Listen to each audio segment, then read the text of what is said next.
Bonjour, je m'appelle Emmanuel Cosgrove, directeur d'écohabitation.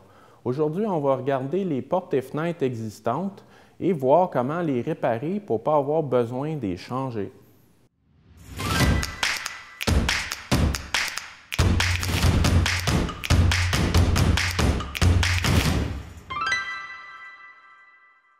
Les portes et fenêtres sont vraiment le point faible d'une maison dans un climat froid.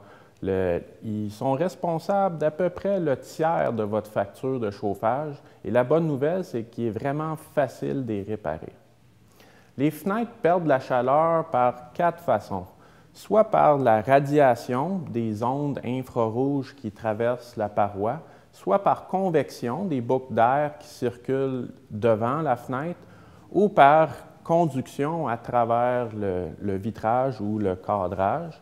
Mais la plus grande perte de chaleur est vraiment les pertes par les fuites d'air, surtout le pourtour de la fenêtre ou par la fenêtre elle-même. La grande question demeure toujours, est-ce que je devrais changer ou réparer mes fenêtres existantes? Il ne sera jamais rentable du point de vue financier de changer ces portes et fenêtres. Normalement, la rentabilité va être au bout d'une centaine d'années, donc bien après que la fenêtre ait atteint sa vie utile. Par contre, si vous devez les changer, c'est parce qu'ils sont probablement craqués et fendus et vraiment plus bons à rien. Quand vous les changez, optez pour des fenêtres Energy-Star et encore mieux des fenêtres Energy-Star verre triple avec 2 pellicules faible émissivité et gaz argon entre les vitrages. Dans la grande majorité des cas, il reste toujours une grande vie utile à vos cadrages, donc inutile de les changer au complet. La majorité des fenêtres vont avoir déjà un vitrage thermos qui aura fait son temps. Sachez qu'on peut remplacer les thermos en faisant appel à des vitriers qui vont venir prendre les mesures et changer complètement le thermos en défaisant la moulure qui retient le vitrage. La chose à retenir côté commande, c'est de prendre des fenêtres avec au moins deux vitres, une pellicule faible émissivité, l'OI, et un remplissage au gaz argon. Les signes d'un thermos qui a besoin d'être changé, c'est vraiment les cernes, les taches d'eau, le froid en saison hivernale, mais aussi de la buée. Au bout de 17 ans, un thermos aura vraiment fait son temps. Et il ne faut pas faire appel aux compagnies qui restaurent les thermos en enlevant la buée. Ça ne fonctionne simplement pas. Il faut vraiment faire appel à un vitrier pour changer pour des thermos neufs. Il est normal d'avoir de la buée des fois sur même des portes et fenêtres neuves sur le vitrage quand les conditions météorologiques s'y prêtent. Si on peut essuyer la buée de l'extérieur, ce n'est pas un problème. Quand on voit vraiment que la buée est à l'intérieur du thermos, c'est à ce moment-là qu'on sait que le thermos est atteint. Quand on a des fenêtres anciennes d'une certaine qualité, on peut souvent remplacer le vitrage simple par un vitrage thermos. Il faut simplement que le cadrage ait l'épaisseur pour pouvoir accueillir un nouveau thermos. Une autre façon d'améliorer les fenêtres, c'est l'ajout de contre-fenêtres. C'est carrément un autre cadrage qu'on ajoute généralement à l'extérieur de la fenêtre existante, sur lequel on peut même appliquer une pellicule à faible émissivité du côté du manufacturier pour environ doubler la performance d'une ouverture.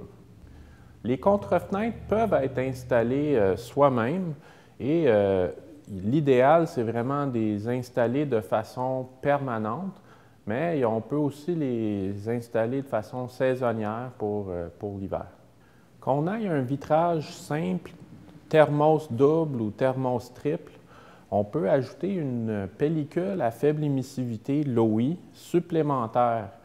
Si on ajoute une pellicule à l'intérieur de la fenêtre, on va limiter la perte de chaleur de l'intérieur Et si on ajoute une pellicule faible émissivité à l'extérieur de la fenêtre, on peut éviter la surchauffe dans les pièces qui chauffent trop, soit l'année ou surtout l'été. L'ajout des pellicules se fait soi-même ou par des installateurs professionnels. Il y a d'autres moyens d'améliorer le confort proche de ces portes et fenêtres. C'est par l'ajout de stores ou de rideaux. Les rideaux apporteront aucune efficacité énergétique. Une fois que le froid est rentré dans la maison, le système de chauffage va devoir compenser. Donc, on n'économisera rien sur notre facture d'énergie, mais par contre, au niveau du confort, les stores ou les rideaux vont limiter la radiation, donc la sensation de froid qu'on a quand on s'approche de la fenêtre. La chose la plus importante, c'est vraiment l'étanchéité de vos fenêtres. Il y a plein de moyens d'améliorer l'étanchéité, mais en même temps, on peut limiter les infiltrations d'eau qui peuvent parfois arriver.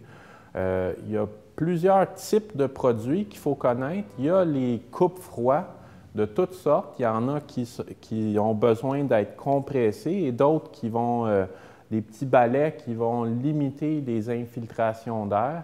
Mais vraiment, les plus efficaces seront les calfeutrants, les scellants liquides qui vont sécher, qui vont vraiment bloquer le passage d'air au long terme. Il est important de prendre des produits de qualité à base soit de butyl ou de silicone lorsqu'on les applique à l'extérieur.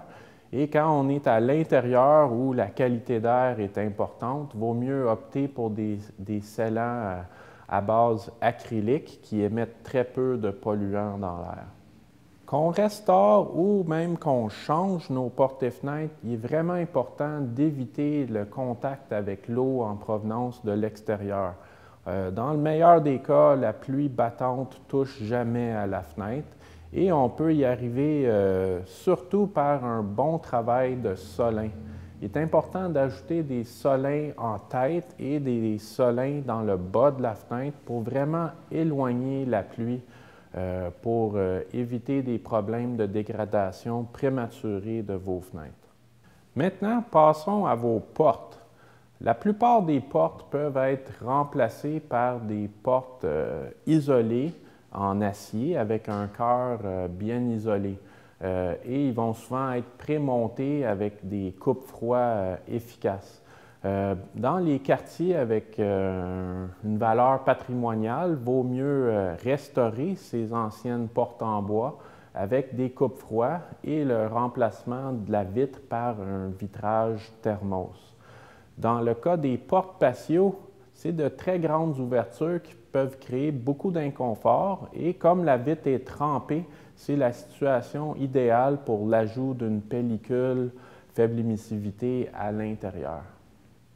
Maintenant, j'espère qu'on vous a convaincu de restaurer plutôt que de changer vos portes et fenêtres.